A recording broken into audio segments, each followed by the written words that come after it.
here on ESPN. Before we get to our page 2, I want to tell you something about table tennis. I know most of us play it in our basements or recreation rooms or maybe even out back on a patio and call it ping pong.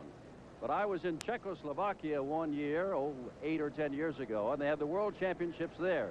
You know how they covered them on television? What they did was they put a camera on 3 separate tables. 3 separate games were going on at the same time, and no announcer at all. Probably pretty good, isn't it? But now let us get to page 2 here of table tennis, as reported by Greg Wyatt. And page 2 is brought to you by Ricoh Corporation, a proud sponsor of the National Sports Festival.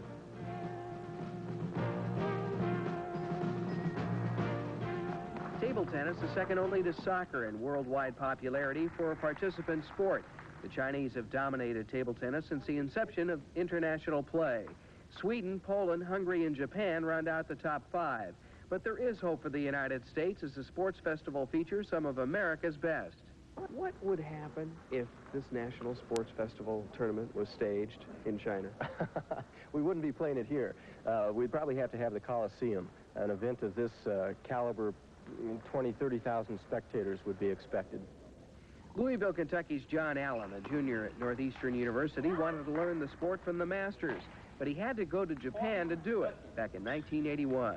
It was a fantastic experience. I really had a good time. I really learned a lot about myself and about other people and about table tennis. And that's what I went over there to do.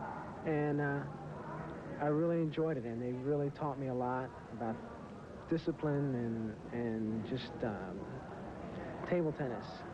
The U.S. Table Tennis Association doesn't discourage athletes like John Allen from studying abroad.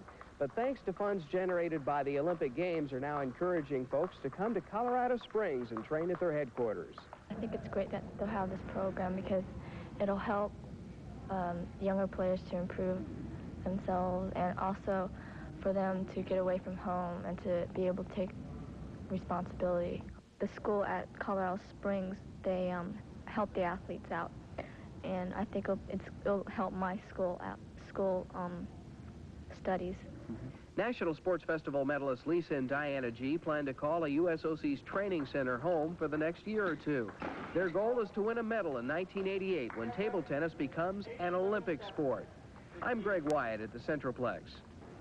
You do know, don't you, that there are now 3 Olympic training centers. Colorado Springs, of course, Lake Placid, New York, and the new one in Marquette, Michigan.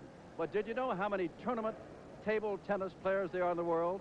Not people who just play around in their basement or maybe make all neighborhood, but tournament players. There are 100 million tournament table tennis players in the world. Boggles your mind, doesn't it? You learn all kinds of things when you come to a national sports festival.